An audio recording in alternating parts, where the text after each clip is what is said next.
بهالفيديو رح نشوف كيف بيتم الحجز للم الشمل بالسفارة الألمانية في الأردن بالنسبة لجميع الإقامات، وكمان رح نوضح متطلبات حجز الدور بالسفارة الألمانية بالأردن. بالوصف بتلاقوا 3 روابط. أول رابط لحجز الدور لإقامة اللجوء، يعني لإقامة 3 سنوات. أما تاني رابط لحجز الدور لإقامة دائمة أو الجنسية أو إقامة العمل. والرابط الثالث لحجز الدور لإقامة الحماية.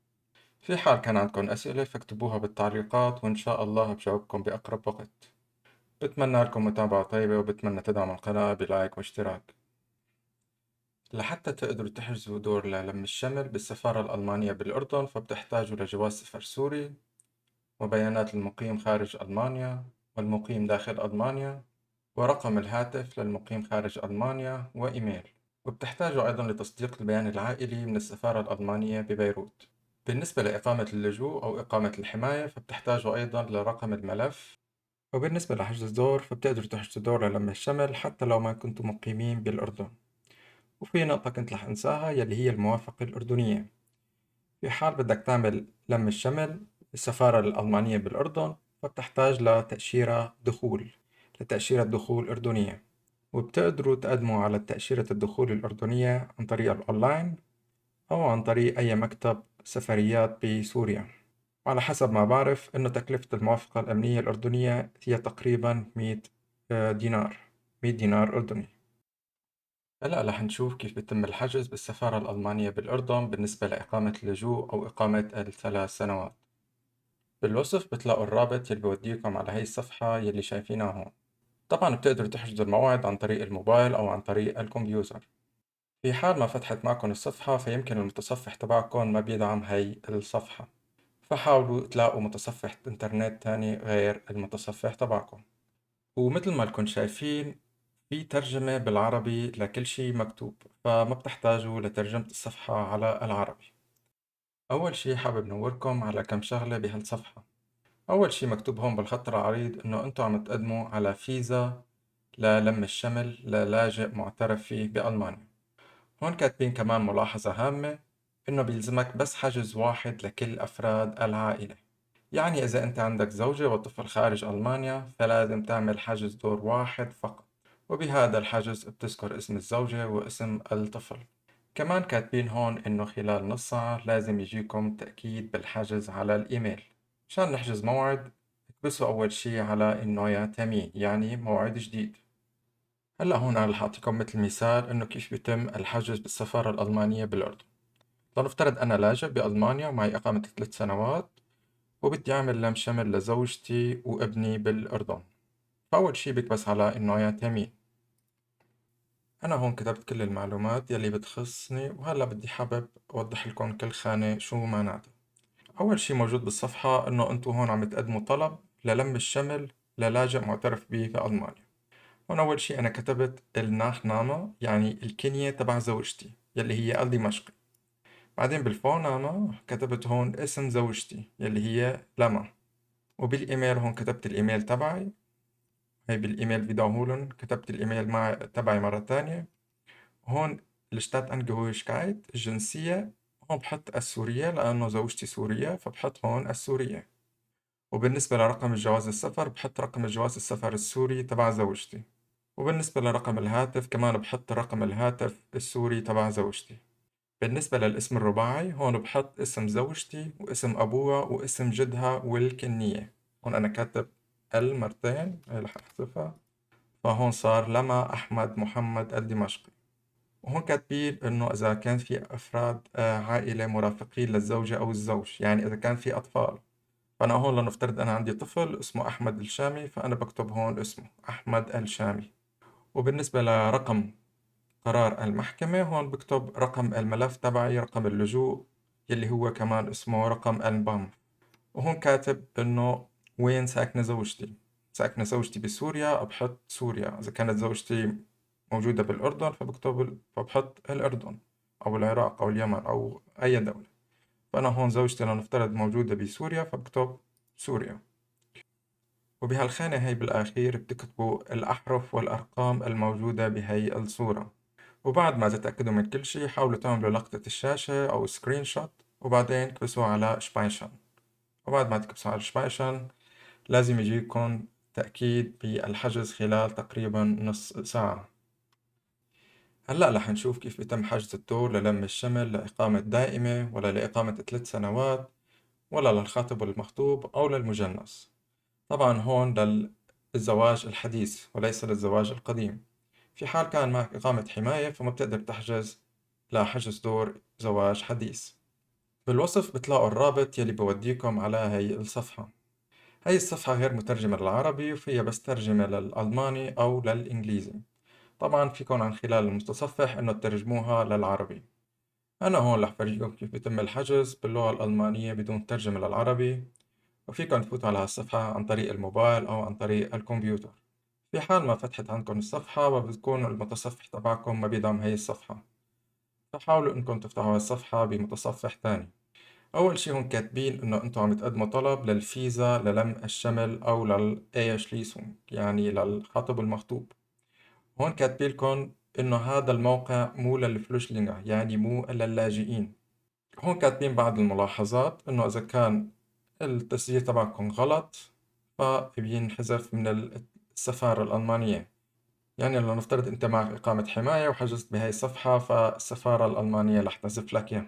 كاتبيلكن هون إنه التسجيل بالدور هو مجانا كوستنلوس، وطبعا بتقدروا تحجزوا الدور لحالكم وهذا الشي كتير سهل. هون كاتبين إنه لازم تقدموا كل المعلومات بالأحرف اللاتينية يعني بالأحرف الأجنبية. يعني إذا كنتوا تكتبوا الأسماء كنتوا تكتبوها مثل ما مذكورة بالجوازات السفر بالأحرف الإنجليزية. هون كاتبين إنه المعلومات اللي بتدخلوها على السفارة الألمانية أو على الحجز الدور ما بتقدروا تغيروها بعد الدور بعد ما تحجزوا الدور. فإذا كان أنتوا حاطين معلومات خاطئة فلازم تمحوها وتردوا تحجزوا مرة تانية. هون كاتبين إنه أنتوا بس موعد واحد لازم تحجزوه للعائلة. يعني لو نفترض أنت عندك زوجة وطفل فبتعمل حجز واحد فقط، بهذا الحجز بتذكر اسم الطفل. هون كاتبين إنه خلال نص ساعة بيجيكن إيميل تأكيد الموعد، وبس حتى يتقرر موعدكم بيردوا بيجيكن إيميل تاني مكتوب فيه إمتى بيكون موعدكم بالضبط. هلأ إذا أنتم بدكم تحجزوا موعد بتكبسوا على إنه يعتمين. هلأ هون أنا رح فرجيكم كيف يتم الحجز موعد لم شمل زواج حديث بالأردن. لنفترض أنا معي إقامة دائمة وبدي أعمل لم شمل لزوجتي بسوريا بالسفارة الألمانية بالأردن. فأول شي بكتب هون الناخنامة تبع الزوجة تبعي يعني بكتب هون الكنية تبع الزوجة تبعي، وبعدين بكتب بخانة الفورنامة الاسم الأول لزوجتي يلي هي لما، وبالإيميل بحط الإيميل تبعي، وهون برد بحط الإيميل تبعي مرة تانية. وهون في قائمة بهالقائمة هي بتختار الفاميليان زوزامن فونج. يعني هون عم يسألوكم انتوا الفيزوم يعني الفيزا لشو لأي سبب عم تقدموا عليه. أنا هون عم بكتب فاميليان زوزامن فونج يعني للم الشمل. هذا الخيار بتلاقوه بالقائمة هون. وبعدين هون بالباسنوما يعني رقم الجواز السفر، هون بحط رقم الجواز السفر السوري تبع زوجتي. وبالنسبة لخانة التليفون نما هون بيسألوك عن رقم الهاتف السوري أو رقم هاتف الزوجة. هون أنا حطيت رقم الهاتف السوري تبع زوجتي. وبالنسبة لخانة إيش لي بدوها إن يعني هون أنا أقيم في يعني وين زوجتي مقيمة. زوجتي مقيمة بسوريا بختار من هالقائمة زوريا سوريا. إذا كانت زوجتي مثلا مقيمة بالأردن فبختار من هالقائمة هاي يوردانيا. وبالنسبة للخانة نعم mit Antragstellender Ehegatten und Kinder هون بتحط اسمك والكنية، وبتحط إذا كان في طفل بتحطه هون كمان. إذا كان في طفل بتحط اسم الطفل هون. أنا هون مثلا اسمي رامي الشامي كتبت هون رامي الشامي، ولنفترض أن أنا عندي طفل اسمه أحمد الشامي فبحط هون كمان أحمد الشامي. وآخر شي هون بحط الأرقام والأحرف الموجودة بهي الصورة. بعد ما أخلص وشيك على كل شي بعمل سكرين شوت أو بعمل لقطة الشاشة، وبعدين بكبس على إشبايشن. وبعد ما أكبس على الإشبايشن لازم يكون أكد الحجز ويجيني إيميل تأكيد الحجز على الإيميل تبعي. هلأ رح نشوف كيف يتم حجز الدور للم الشمل إقامة الحماية في الأردن. بالوصف بتلاقوا الرابط يلي بوديكم على هي الصفحة. هي الصفحة بتقدروا تفتحوها عن طريق الموبايل أو عن طريق الكمبيوتر، وفيكم من خلال المتصفح إنه تترجموا هاي الصفحة على العربي. ولكن أنا هون رح أحجز الدور باللغة الألمانية، ورح أوضح لكم من خلال الحجز كل النقاط باللغة العربية. في حال ما فتحت عندكم الصفحة، فاحتمال أن المتصفح الإنترنت تبعكم يكون ما بيدعم هي الصفحة، فحاولوا أنكم تستخدموا متصفح إنترنت تاني. هون حابب نوه لنقطة مهمة يلي هي إنه حجوزات لم الشمل لإقامة الحماية بتتم عن طريق منظمة الإيمو وليس عن طريق السفارة الألمانية. وهي منظمة الإيمو موجودة بالأردن ولبنان وتركيا وباقي الدول. هلأ رح أوضح لكم كم نقطة مهمة بهي الصفحة. أول شي هون مكتوب إنه أنتو عم تسجلوا لفيزوم للم الشمل لإقامة الحماية في ألمانيا. هون كاتبيلكن إنه أنتو لازم تحجزوا الدور بس وقت يكون معكم البيشايد، يعني رقم الملف أو رقم البيشايد من البنف. وبس يكون معكم رقم الملف أو رقم البيشايد فبتقدروا تحجزوا عن طريق هاي الصفحة. وعم يقولوا لكم هون إنه أنتو بتحتاجوا للتسجيل بلم الشمل لتاريخ البيشايد ورقم الملف تبعكم. وهون في نقطة مهمة إنه كاتبين في حال كان التاريخ أو رقم الملف غير صحيح مش correct فبيتم حذفه. هون كاتبين إنه أنتوا لازم تقدموا كل معلوماتكم باللغة الأجنبية، يعني بالأحرف الأجنبية مثل ما موجودة بجوازات السفر تبعكم. وهون كاتبين كمان إذا كان رقم جواز السفر غير صحيح فما بتقدروا تروحوا على الترمين تبعكم، على الموعد تبعكم. وهون كاتبين إنه بعد الحجز بيجيكم إيميل خلال نص ساعة بتأكيد الحجز، وبعدين بس حتى يتحدد موعدكم بيجيكم إيميل تاني بالموعد والتاريخ والساعة، بأي ساعة لازم يكون الموعد. هلأ انتوا إذا بدكم تحجزوا موعد جديد لإقامة الحماية في الأردن بتكبسوا على إنه يمين يلي ما هي موعد جديد.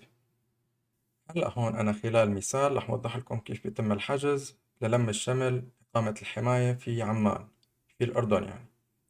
بس حابب نوه لملاحظة، في حال كان عندكم زوجة وأولاد وأطفال فبتحتاجوا لكل فرد من أفراد العائلة لحجز دور. يعني إذا كان عندي أنا زوجة وطفلين فبحتاج ثلاث حجوزات دور: حجز لزوجتي، وحجز لطفلي الأول، وحجز لطفلي الثاني. هلا هون أنا بس رح أحجز للزوجة عن طريق مثال. لنفترض أنا معي إقامة حماية وبدي أعمل لم شمل زواج قديم أو زواج قديم تثبيت حديث في السفارة الألمانية في عمان في الأردن. فأول شي بكتب الكنية تبع الزوجة تبعي يلي هي الناخنامة. هون أنا كتبت الدمشقي. بعدين بكتب هون اسم زوجتي بالفورنامة بكتب اسم الزوجة يلي هي سارة.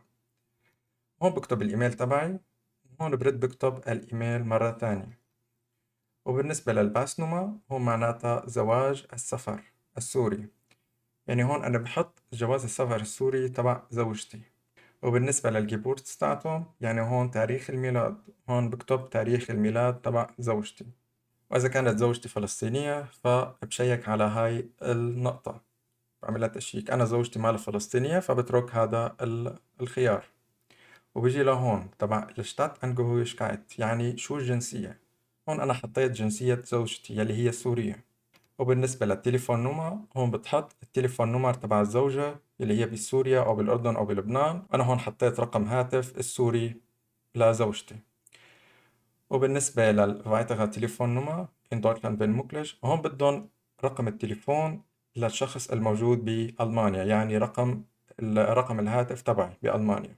أنا هون حطيت رقم هاتفي. وبالنسبة للAuslandvertretung zur Antragstellung هون بتكتبوا بأنو سفارة أنتم بدكم تعملوه لهذا الموعد لم الشمل. أنا هون اخترت عمان. من خلال هالقائمة هي بتلاقوا عمان بتختاروها لأنه إذا أنتم بدكم تعملوها بالأردن. وبالنسبة للنعمة des Familienangehörigen in Deutschland هي معناتها شو اسم زوجك يلي هو بألمانيا. أنا هون كتبت اسمي. وبالنسبة للgeburtsdatum des Familienangehörigen in Deutschland هون معناتها شو تاريخ الميلاد تبع الشخص يلي موجود بألمانيا. أنا هون حطيت تاريخ ميلادي. وبالنسبة datum des BAMF وهون كاتبين إمتى أنت أخدت القرار تبع البنف. أنا هون كتبت 2023 ب7/1. وبالنسبة لهون للأكتن ساشن بنف عن إنكانونغسبيشايد، يعني هون كاتبين شو هو رقم الملف تبعكم أو شو هو رقم البشايد.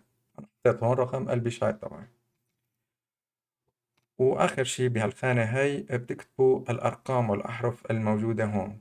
طبعا أنا كل الخانات اللي عبيتها هون خانات وهمية، طبعا ما حجز الدور، بس عم وضح لكم إياها عن طريق مثال وهمي. وبس تخلص بنصحكم إنه تعملوا لقطة شاشة، أو بنصحكم اللي هي السكرين شوت. وبس تخلصوا اكبسوا على شباشن، وبعدين بيجيكم إيميل لتأكيد الحجز خلال تقريبا نص ساعة. في حال ما إجاكم الإيميل خلال نص ساعة، فهي معناتها إنه أنتم كاتبين إيميلكم بشكل خاطئ، أو يمكن يكون الإيميل موجود بالسبام أوردنا. بتمنى هالفيديو يكون نال إعجابكم وساعدكم بحجز موعد لم الشمل بالأردن. أنا كتير بنصحكم إنكم تسجلوا بالأردن، لأنه هي حاليا هي أسرع سفارة للم الشمل وقريبة على سوريا. وبالنسبة للموافقة الأمنية للدخول إلى الأردن، فبتقدروا تعملوها يا إما أونلاين أو عن طريق مكتب بالشام. إذا كان في شي غير واضح فاكتبوه بالتعليق، وإن شاء الله برد عليكم بأقرب وقت ممكن. بتمنى منكم تدعموا القناة عن طريق الاشتراك والإعجاب بالفيديوهات، وبنلتقي إن شاء الله بالفيديو القادم.